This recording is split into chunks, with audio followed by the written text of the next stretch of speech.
Today, we're going to unbox the 8-bit Do Ultimate 2 Bluetooth controller. So, last time di ay nakapalit ako Nintendo Switch 2. But then, since na hilig magdula akong daughter ato, tapos medyo sensitive ang iyang Joy-Con, katong iyang joystick. So, basi, dali po mag-uba kung bata magdula lagi kay ras kayo.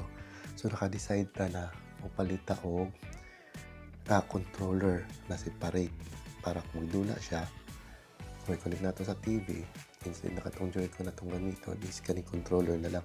O kasi gamiton niya ang handheld mismo, pwede na to siya patindog niya ka na gamiton. Actually, na-available siya nga baligyan na Switch 2 Pro na controller na intended para sa Nintendo Switch 2. Ang problema lang, kaya medyo mahal siya. Dari sa mga aron sa California, as of now na nag-record ko ani, ang price niya sa Amazon or sa Best Buy kay around $89.99. So, medyo pricey siya, no?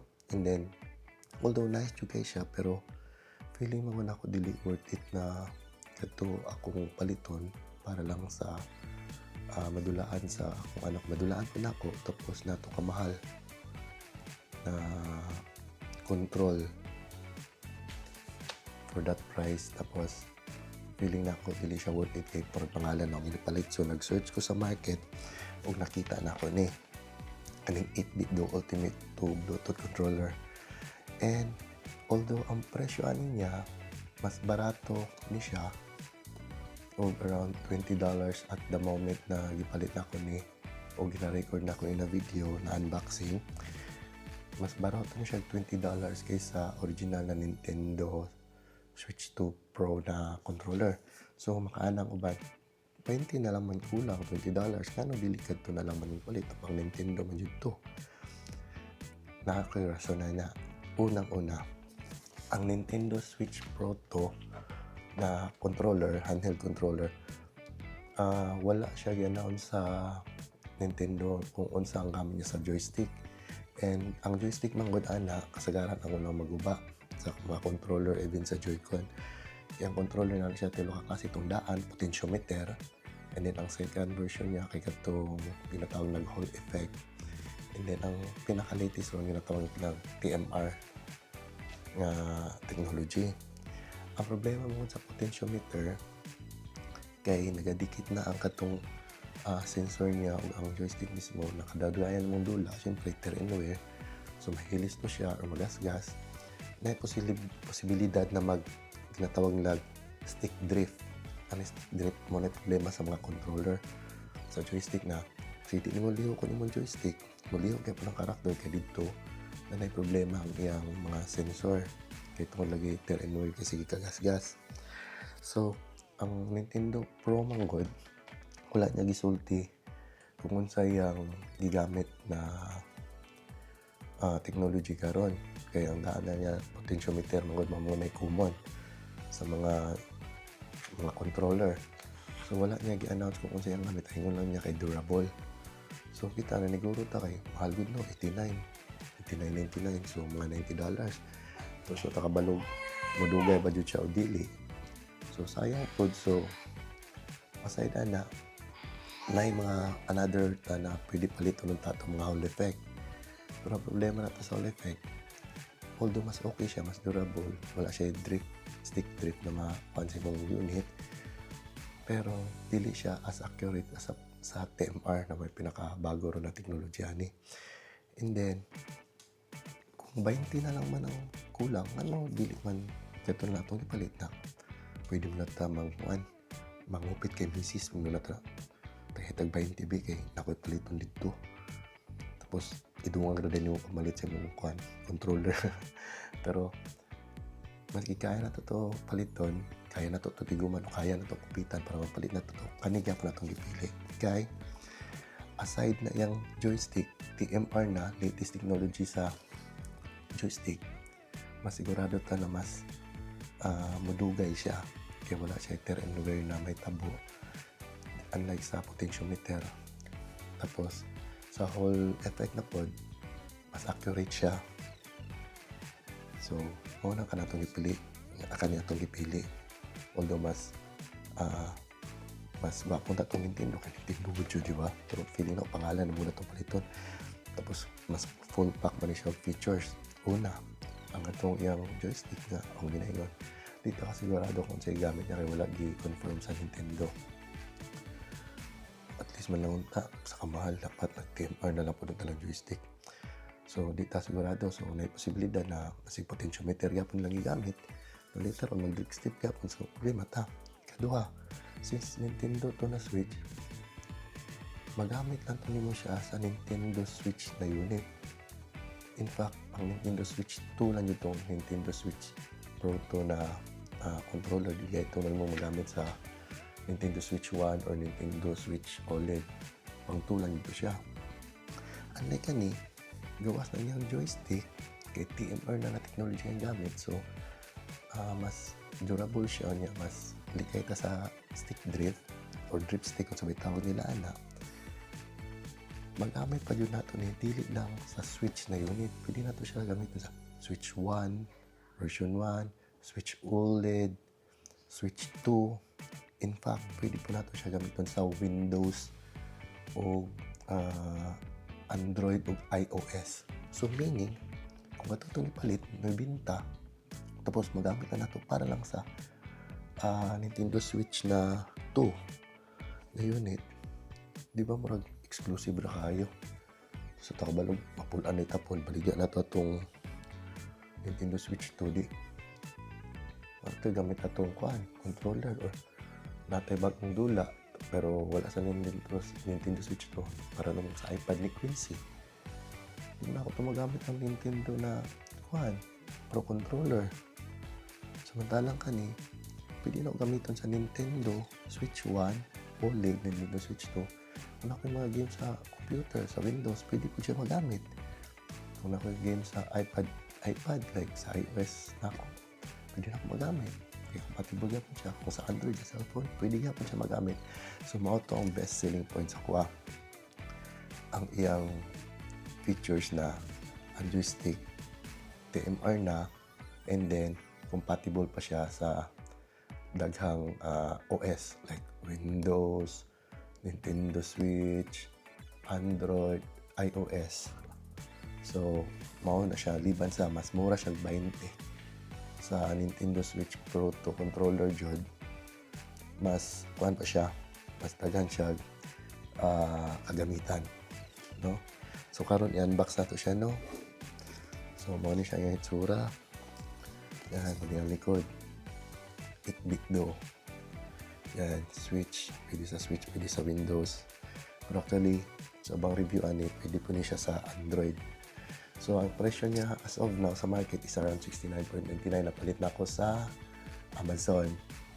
So, mas mura siya konti sa 20 sa Switch Pro 2 na controller. So, i-unbox na nato siya ron, no? Para may ba nato kung sa'y sulod ani. Kaya after ani, i-update para ba nato ni nani siya ipakapin na software. Kay lain pa rin ato, liban pa rin anong controller niya, ang joystick niya kay TMR na, tapos pwede pa siya sa daghan nga operating system, Nintendo, Windows, iOS, Android. So, nakay ka ng Steam Deck, nakay ROG, gamit yapon mo siya, di lang exclusive sa imong Nintendo Switch na unit.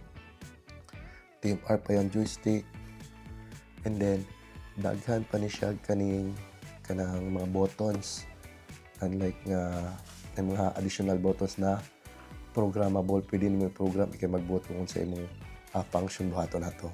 So sugdan na nato, no, tong unbox siya. So diri sa kilid na siya ay kaning murag sa Apple o na murag tanggal-tanggalo nimo ba, yan kasi murag sa ba tawag ana kalimot ko. So ano ni, so slide lang ata ni siya, no, diri po na side. So napa siya diri na siya tanggalon po diya. Mga siya nag-unboxing og kanang Apple product. Mga siya mga kung ano mo bira-birahon gamay na sticker. So, medyo gahat siya, no? Ay. Yan. So, slide lang siya, sliding. Yan. So, mga ni, unbox na to siya. Sunod siyang box. Is another box food. So, straightforward, no? Sunod niya. Uy, lain pa daya to. Nakagwapo pa daya ni siya sa Kwan, sa Pro, sa Nintendo Switch Pro controller, Pro 2. Kaya na siya sariling dock niya. Na siya sariling dock niya na para sa pag-charge niya. So, pwede nimo siyang i-charge while nakaginabuhat lain. Di siya ingon nga nasay ka nang murag libyo siya ba? Nasay butanganan yun.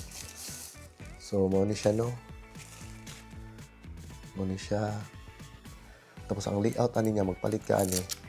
Bantayanan po dahil ni kay daghang klase ang 8-bit do na Ultimate to. Na ay para, ang yung layout sa yung kaning case niya. Layout sa Xbox instead A, B, X, Y. Iyaha, B, A, YX. So, kato bantayanan to siya. And then, usually to, dili to mag-work siya sa Nintendo Switch. Kaya mag-work na to siya sa mga Windows, iOS, o sa Android.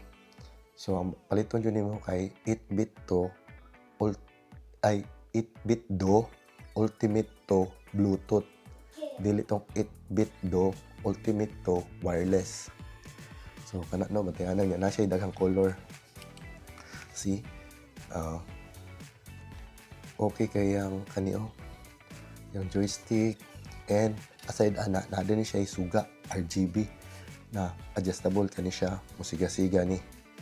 Musiga-siga po ni siya. Na mapilian ni mong color. Kakusgon sa suga na yung kahiyagon sa suga o speed. Then, mo yung ginaingon yung trigger niya. Ang trigger ani niya, dili na linya, na Hall effect na. Kani. Tapos kani TMR. Tapos na siya mga extra nga button dara na paggamit nimo. Pwede ka mag-assign dara. Tapos mo ni sulod sa box ang unit mismo o ang iyang tinatawag nga dock. Na siya dock. So kung na yan dock, diyan na ni may butang kung i-charge nimo na automatic na siya. So butang nimo ni mo ni ang charger siga na po siya lights mo ni siya no.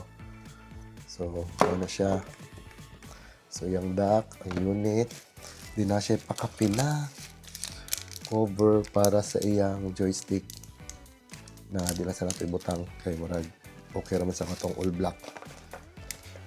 So na tapos mga paperworks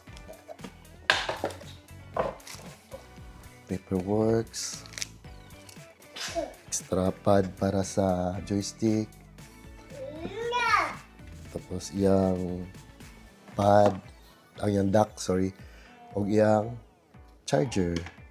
And by the way, Bluetooth ni siya. Ang Bluetooth ani niya magamit nimo kung i-connect nimo sa imong Nintendo Switch.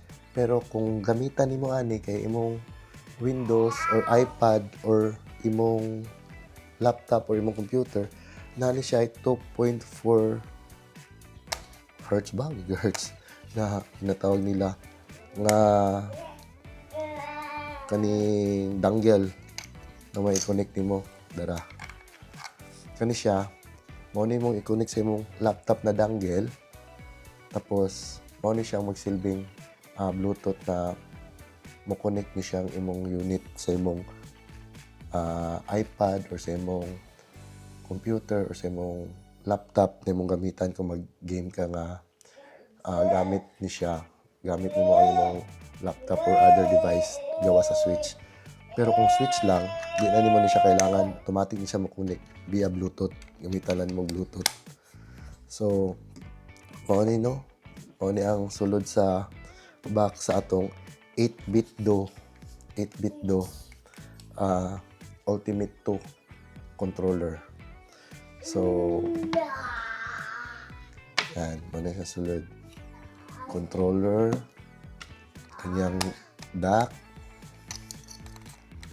yung dock, kasi lalong sa dock may secret compartment na dito ang dongle na 2.4 Hz para sa imong laptop or other device na kung gusto ni asa siya ni mo gusto connect.